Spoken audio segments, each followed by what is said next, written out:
다 같이 말씀 보시겠습니다. 말씀은 요한계시록 6장 1절로 6절까지의 말씀입니다. 요한계시록 6장 1절로 6절까지의 말씀입니다. 제가 가진 성경으로는 신약성경 404쪽입니다.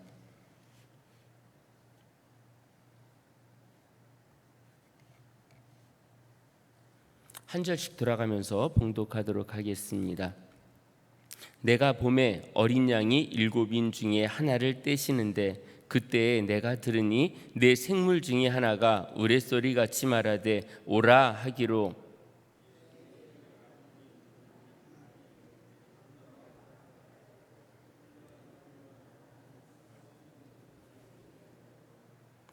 둘째 인을 떼실 때에 내가 들으니 둘째 생물이 말하되 오라 하니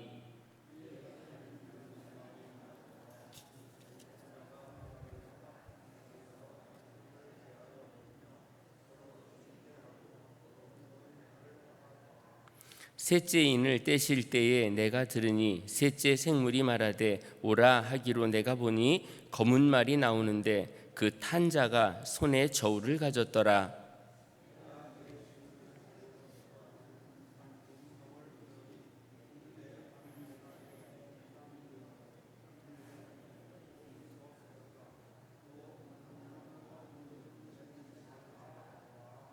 아멘. 요한계시록을 계속 말씀을 듣는 가운데서 우리 교회가 바로 서야 되고 마지막 때를 준비하는 우리 성도들의 자세에 대한 부분들을 저희가 많이 깊이 깨닫기를 원합니다. 원래 이제 6장 전체가 오늘 읽어야 될 말씀인데 길어서 이제 6절까지만 봉독했습니다. 요한계시록 6장부터 16장까지는 4장과 5장에 있는 말씀을 더 깊이 바라보는 그런 말씀이다라고 생각하면서 읽으시면 되겠습니다. 계시록에 나오는 말씀은 무섭게 보일 수도 있지만 그것이 상징이라는 것 또한 우리가 잊지 말아야 합니다.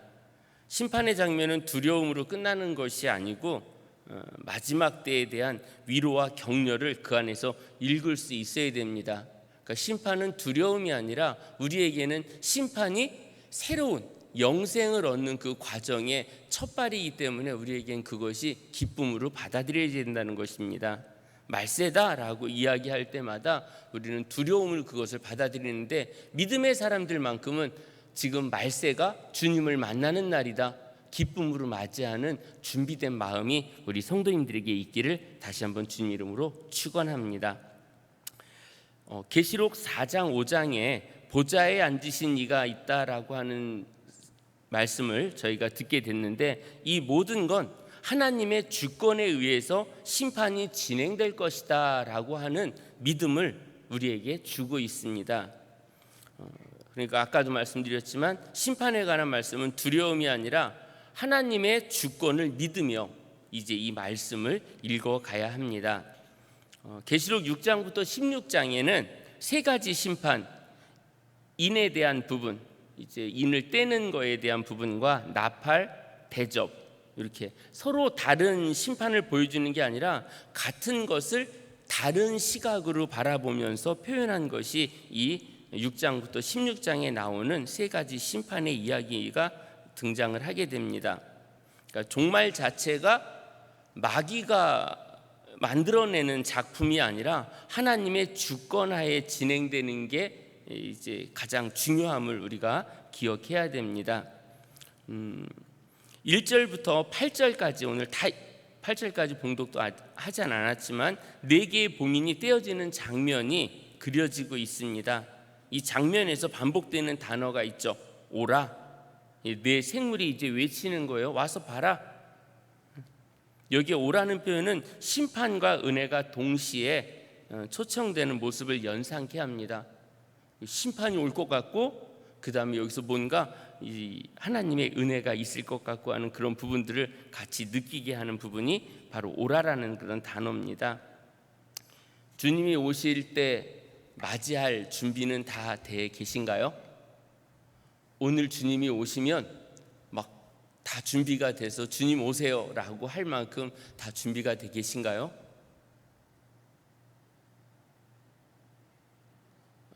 네, 좀 웃으셔야 되는데, 네, 세상의 심판은 하나님의 자녀들에게는 정결하게 만드는 연단의 과정입니다.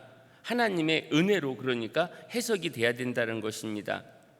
왜냐하면 우리가 세상이 마지막 끝을 향해 간다라고 했을 때에도 두려워하지 말아야 합니다. 예수님께서 요한복음 16장 33절에 담대하라 내가 세상을 이겼노라. 그러니까 세상 이겨놓은 그 게임 안에 우리가 있는 거예요. 최고 잘하는 사람이 내 편에 있을 때 어떤 경기를 하면 되게 든든하잖아요. 나는 못하는데 여기 최고의 실력자가 있어. 그러면 나는 그 게임을 진행할 때 부담 없이 그 게임을 진행하게 돼요. 축구를 하든 뭐 배구를 하든 탁구를 하든 내 팀에 유능한 사람이 있다. 근데 하나님이 내 편이시고 하나님이 벌써 끝장을 내놓으셨대요. 세상을 이겨놓으셨대요. 거기에 우리가 지금 있는 거니까 우리한테 오는 시련은 아무것도 아니에요. 우리가 뛰고 있는 이 경기장도 결국 승리로 끝날 게 명확하게 밝혀져 있기 때문입니다. 그래서 요한계시록을 읽을 때에는 두려움으로 읽는 것이 아니라 와 마지막이 오고 있어 라고 하면서 기쁨으로 맞이하면서 이 말씀을 읽어야 된다는 겁니다. 첫째 인을 뗄 때에 이제 2절에요 흰말이 등장을 합니다. 이 말은 계시록 19장에 나오는 흰말과는 다른 차원으로 이해해야 됩니다. 그러니까 6장 2절에 나오는 흰말은 활을 든 사람이 흰말을 타고 있는데 이 사람은 면류관을 받은 군인을 나타내고 있습니다. 군사적인 정복을 상징하는 거고요. 이제 전쟁의 서막이 열리고 있는 상태. 첫째 인을 띄었는데 거기는 이제 전쟁의 시작을 알리는 겁니다. 그리고 둘째 인을 뗄 때에 붉은 말이 나옵니다. 붉은 건 이제 피를 나타내기도 하고요. 서로 죽이기도 하고 하는 그런 부분. 평화를 없애는 권세를 받은 자가 그 말에 타가지고 사륙을 벌이고 있는 그런 것을 표현하고 있습니다. 말세에 갔을 때 일어날 수 있는 전쟁을 준비하고 있었고 전쟁으로 인해서 피를 흘리는 그런 일들이 벌어지게 되고 이제 셋째 인을 뗄 때에 5절에서는 검은 말이 나오고요. 그 탄 자는 손에 저울을 가지고 있어요. 근데 그 저울은 무게를 재고 어떤 크기를 나타내는 그런 부분인데 이때 저울을 달아서 파는 곡식값이 말도 안 되게 비싼 거예요. 그러니까 보리를 이렇게 재는데 이 값 자체를 재니까 한 데나리온이면 하루 일꾼의 하루 품삯이에요. 그러면 적어도 오늘날 계산을 해보면 한 14만 원 정도 되는 그 금액을 가지고 보리 3대, 그러니까 곡식을 사는데 여기서 3대는 한 끼 내가 먹을 수 있는, 근데 그걸 3끼 정도 먹을 수 있는, 혼자서 3끼 먹을 수 있는 그 작은 양. 그러니까 말도 안 되는, 그러니까 물가가 막 치솟고 경제가 엉망진창이 된 그런 상태. 이 마지막 때가 가까웠을 때 세상에서 일어나는 여러 가지 현상을 나타내는데 여기에 저울을 들고 재봤더니 보리 석대로다. 한 데나리온으로 살 수 있는 게 보리 석대라는 거예요. 우리나라에 있는 한 대 한 대 그 크기가 아니에요. 우리말로 번역하다 보니까 이렇게 좀 된 건데 이 크기는 되게 적은 양을 이야기합니다. 그러나 이런 가운데서도 말도 안 되게 내가 큰 값을 지불했는데도 내가 받는 것은 되게 작은 상태인데도 불구하고 하나님께서는 음식을 사 먹지 못하는 이 상황이 올 때에도 감람류와 포도주는 해치지 말라, 이것만큼은 지켜주시겠대요. 모든 것을 다 어렵게 만들지만 그래도 남겨놓은 것을 통해서 소망을 갖도록 해주시는 하나님의 사랑을 여기서 우리는 또 경험하게 됩니다. 넷째 인을 뗄 때에 8절에서 청황색 말이 나옵니다. 그리고 그 말 위에 탄 자가 있는데 그의 이름은 사망이다, 죽음이라는 거예요. 그 음부 곧 지옥을 이야기하죠. 말탄 자가 등장함과 동시에 그 인구 4분의 1이 죽는 참혹한 일이 일어난다고 이야기합니다. 이 인을 뗄 때마다 끔찍한 일이 계속 벌어지니까 이 인이 떼지기를 바라지 않겠죠. 그러나 이는 계속해서 띄어집니다. 그것이 우리에게 두려움으로 다가오고 있는 것을 우리는 보게 됩니다. 내 봉인이 떼어지면서 전쟁과 기근과 폭력과 죽음이 한꺼번에 사람들에게 몰아치는 모습을 지금 사도 요한은 환상 중에 이걸 보고 있는 거예요. 마지막이 이런 거야? 마지막이 이렇게 두려운 거야? 지금 환상을 보는 가운데 이것을 지금 보고 있는 겁니다. 이런 일들은 하나님께서 만들어가는 게 아니라 마지막 때 하나님의 정의가 세워지기 전에 해산의 고통과 세상의 어둠이 깊어짐을 나타내고 있습니다. 하나님의 나라가 임할 때 악의 세력이 마지막 저항하는, 발악하는 거예요. 마귀가 마지막에 자기가 할 수 있는 최선의 것을 다해서 사람들에게 공포를 심어주고 갈등을 조장하고 두려움을 안겨주고 낙심하게 만들고 이젠 끝이야라고 포기하게 만드는 상황을 마귀가 막 하는데 이제 5째 인을 뗄 때는 그 상황이 좀 달라지게 됩니다. 사도 요한은 제단 아래에 있는 순교자의 영혼을 보게 됩니다. 그러니까 5째 봉인을 딱 하고 나니까 거기에 이 복음을 증거하다가 죽고 하나님을 위해 살다가 죽었던 이들이 거기서 소리치는 모습을 보게 됩니다. 죽임당한 그 사람들이 이렇게 이야기합니다. 거룩하고 참되신 주님, 저희들을 죽인 자들을 어느 때에야 심판하시고 벌하실 겁니까? 그 대화를 보는 거예요. 제단 아래에 정말 순교했었던 많은 이들이 하나님 언제까지 참으실 겁니까? 이 고난과 핍박을 가하고 있는 이들을 왜 멸하지 않으십니까? 라고 이제 얼마나 더 기다려야 되냐고 간절하게 부르짖는 것을 보게 됩니다. 그들은 하나님께서 자기들이 흘린 피의 원한을 풀어주기를 원한다라고 하면서 그런 대화를 주고받고 있습니다.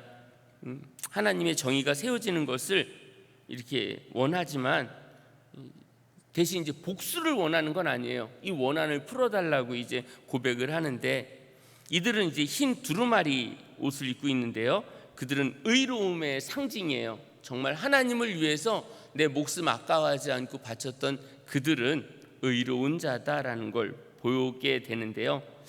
근데 말씀이 그렇게 이야기하면 그래 내가 지금 이때다라고 이야기하시는 게 아니라 순교자의 수가 채워질 때까지는 의로운 자들의 고난과 순교가 계속 진행될 걸 말씀하시는 거예요. 이 말씀은 그렇다고 해서 앞으로도 계속 순교자가 나와야 된다 이런 얘기를 하는 게 아니라 하나님의 때가 있다라는 거예요. 어느 순간이 될 때까지는 내가 좀 기다리겠다. 기다리는 이유가 뭘까요? 악인들을 멸하는 것에 초점이 맞춰진 게 아니라 아직도 구원받지 못한 백성들이 올 때까지 조금 더 기다리고 싶은 하나님의 사랑의 마음이 이 안에 녹아져 있는 겁니다. 이 세상이 막 악한 일들이 일어나니까 빨리 주님 오셨으면 좋겠다라고 우리가 이야기하지만 그러면 내 부인, 내 남편, 내 자녀 아직 구원받지 못했는데 지금 오는 거 원하는 사람 없잖아요. 내 친구, 내 친척, 내가 아끼고 사랑하는 후배, 선배 이 사람들 아직 구원 못했는데 주님 빨리 오라고 이렇게 하는 기도가 옳지 않은 거잖아요. 지금 여기도 마찬가지로 수가 채워질 때까지라고 하는 것은 이 순교자의 숫자를 이야기하는 게 아니라 하나님의 때를 이야기하는 거예요. 일반적인 크로노스와 카이로스라는 두 가지 시간이 있는데 하나님의 시간이 될 때 되면 하나님은 하나님의 정의를 온전하게 세워서 나타내실 거다라고 하는 것을 말씀하고 있습니다. 12절에서는요 6째 인봉이 떼어지면서 더 큰 재난이 오는 것을 보게 돼요. 잠깐 5번째 인을 떼는 이 봉인되어 있었던 걸 떼는 그 순간에는 이제 의인들이 나타나서 정말 순교자들이 나타나서 하나님의 정의를 이야기하고 막 그렇게 했었는데 여섯 번째 인봉이 떼어지면서 더 큰 재난이 찾아옵니다. 전쟁과 기근과 지진, 우주적인 재난이 그려지고 있는 게 바로 여섯 번째 인봉이 떼어지는 순간이었습니다. 이건 뭐 문자적으로만 보는 게 아니라 하나님을 따르지 않던 자들에게 내려지는 심판의 위중함, 심판이 이렇게 온다라는 걸 보여주는 하나의 모형이다라고 보면 되겠습니다. 그들이 피할 곳이 없어서 땅이 갈라지고 하늘의 별이 막 떨어지는 거예요.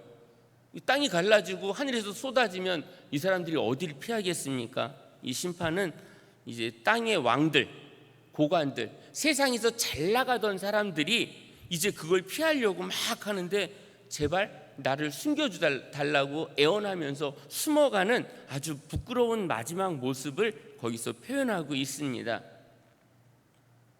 세상에서 권력과 부를 믿고 살아갔던 사람들이 결국은 맨 마지막에 가서는 숨을 곳을 찾아다니는, 그러나 하나님을 믿는 우리는 어느 곳이든 하나님이 계신 그곳이 나에게 가장 큰 힘의 원천이 되고 있기 때문에 하나님은 나를 이끌어 가신다라고 하는 것이 우리에게는 큰 힘이 됩니다. 새번역 성경으로 요한계시록 6장 15절로 16절 그 말씀을 제가 한번 읽도록 하겠습니다. 그러자 땅의 왕들과 고관들과 장군들과 부자들과 세도가들과 노예들과 자유인들이 동굴과 산의 바위들 틈에 숨어서 산과 바위를 향하여 말하였습니다. 우리 위에 무너져 내려서 보좌에 앉으신 분의 얼굴과 어린 양의 진노로부터 우리를 숨겨다오. 세상에서 누릴 걸 다 누렸던 사람들, 그리고 찌질이같이 살아갔던 사람들이 마지막에 하나님을 내 안에 모시지 못했던 사람들이 나 좀 숨겨줘라고 하면서 비참한 마지막 모습을 보인다는 거예요. 그러나 믿음의 사람들은 그게 아니잖아요. 주님이 오신다 그러면 어서 오시옵소서 마라나타 하면서 주님을 기다릴 수 있어야 된다라는 거죠. 누가 이 심판의 상황을 피할 수 있겠습니까? 라고 하면서 성경은 계속해서 아무도 피할 수 없다는 거예요. 네 개의 인봉이 떼어질 때 드러나는 것이 인간의 교만, 탐욕을 통해서 전쟁과 기근과 죽음이 드러났었는데, 믿음이 있는 자들에게는 이 심판의 때는 두려움의 때가 아니라 기다림의 때고 소망의 때가 되는 것입니다.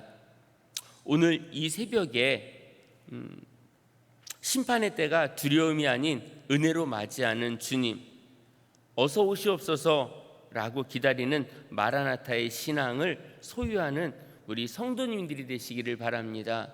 마지막 때가 오기 이전에 내 사랑하는 이들을 주님께로 인도하는 일이 우리에게 우선돼야 된다는 걸 늘 기억하시고, 한 영혼을 더 기다리려고 하는 하나님의 마음이 여기에 녹아 있다는 걸 늘 기억하시면서 마지막 때에 세상 안에서 정말로 더욱 담대하게 나아가시는 우리 모든 성도님들이 되시기를 주님 이름으로 간절히 축원합니다. 같이 기도하겠습니다.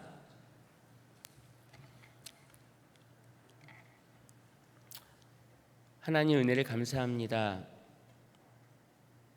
하나님께서 저희들의 삶 가운데 개입하여 주시고 지금까지 인도하여 주시고 또한 자녀 삼아 주셔서 하나님을 아바 아버지라고 부를 수 있는 자리에 저희를 인도하여 주심을 진실로 감사드립니다. 어디로 가든지 주님만 바라볼 수 있는 저희들이 될 수 있도록 인도하여 주시옵소서. 하나님의 나라에 합당한 자로 마지막 때를 살아가기를 원합니다. 아직도 복음을 전하지 못한 우리의 주변에 이웃들이 있습니다. 내 형제, 자매, 가족들이 있습니다. 그들에게 복음을 전하여 마지막 때 심판을 이겨낼 수 있는 그 자리에 설 수 있도록 복음을 전하는 저희 모두가 될 수 있도록 주님 인도하여 주시옵소서. 하나님 앞에 귀한 예물 드렸사오니 예물도 기뻐 받아주시고 하나님 나라를 위하여 아름답게 사용될 수 있도록 주께서 인도하여 주시옵소서. 모든 순간 하나님을 바라보며 그 안에서 소망을 갖고 하루하루를 살아갈 수 있도록 저희를 붙잡아 주시옵소서. 감사드리며 모든 말씀을 예수님 이름으로 기도합니다. 아멘.